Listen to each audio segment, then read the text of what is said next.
Oh my god. Hello everyone, and welcome back to the 4th episode of my Painting Mando's Helmet series. Today I'm going to be adding in some of the blues to the painting. But first I'm going to start by finishing off the sky.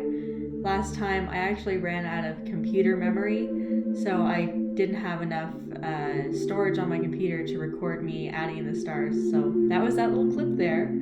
It took like 5 seconds, but I thought it was important to include. And now I am going in with some more darks on Mando's kind of shirt. Again, I didn't think I really needed anything down there initially when I was doing the underpainting, but I was kind of scared to start doing this really dark stuff that I'm doing right now. So I was just kind of noodling around down there, as one might say, with my brush, just trying to get myself into the painting again. Sometimes I find that when I come back to a painting after a while, for you it's only been 1 week, but for me it's been actually a month since I've touched this painting. I find that I just need to kind of do some kind of inconsequential things before I get into doing strokes that are more prominent in the painting, so that I feel like I'm not gonna mess things up.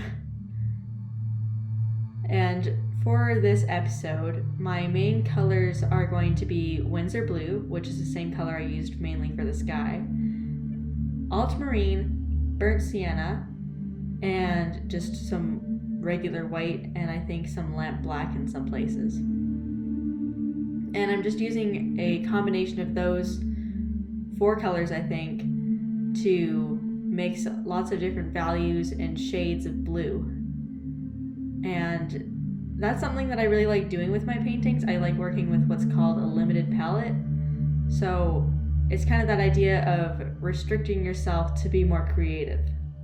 You might have heard this kind of thing done by like poets, where they restrict themselves to like a certain format of poem. So like there can only be this many syllables in a stanza, to make themselves be more creative with word choice and such. And that's kind of the same principle with painting. If you limit the amount of colors you can use, you have to be more creative with how you use them. And I think that's a really neat thing to do. So right now I'm just adding in lots of layers of darks onto the darkest parts of Mando's helmet. And I'm starting with these areas because they'll take the longest to build up, and they have the most variation in color. So that kind of cheek section that I just did probably isn't a very good example of this, but the top section of his helmet, it's not just one color. In that dark patch, there's actually like a variation between warm colors and cool colors that kind of has a gradient in it. So if I start with kind of a base color, and then as I go through work up all of those little tiny variations in the color, then I can have more detail and more realism in the painting.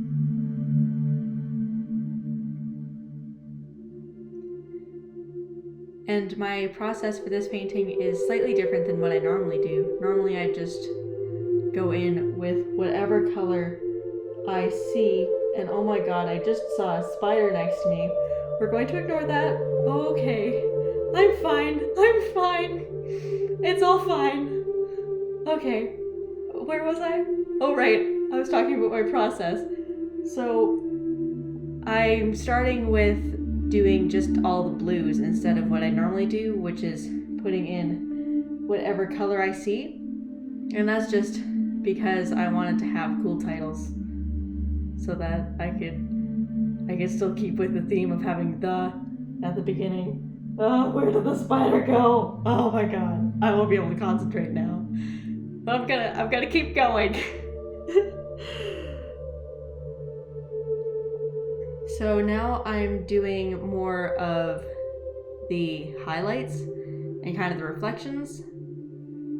And I put most of my focus into this bottom half of his helmet because there's a lot of contrast there that I wanted to get. And I thought that I could get a really nice gradation straight away.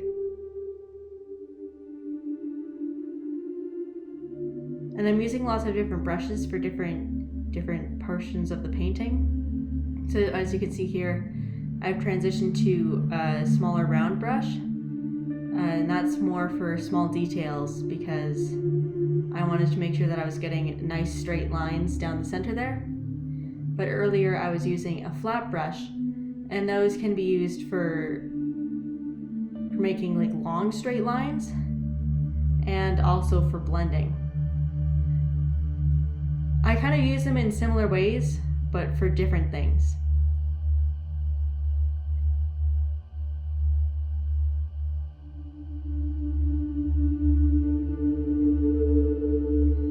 And now here comes my big goof for the episode. That's right. Let's see that in slow-mo. Yep, I don't know how that happened, but my brush just slipped out of my hand and flew onto the wall, leaving a big splatter there. And you didn't see that, but I edited out the 5 minutes of me wheezing after that because I found it so hilarious that I managed to pull my brush up and it slipped through my hand, and then instead of just falling onto the floor, it somehow managed to catapult onto the wall. And that's not the first time that's happened to me, surprisingly enough. I guess maybe I have to have a firmer grip on my brushes. I'm just too into the painting that the brushes just fly out of my hands. And it's looking like I'm almost finished with these blues here. And here's where we started, so that's the template. The underpainting. That's just the sky. And then here's all of the colors and shading that we've added today. So thank you so much for watching. I hope you enjoyed this episode, and I'll see you next time. Bye!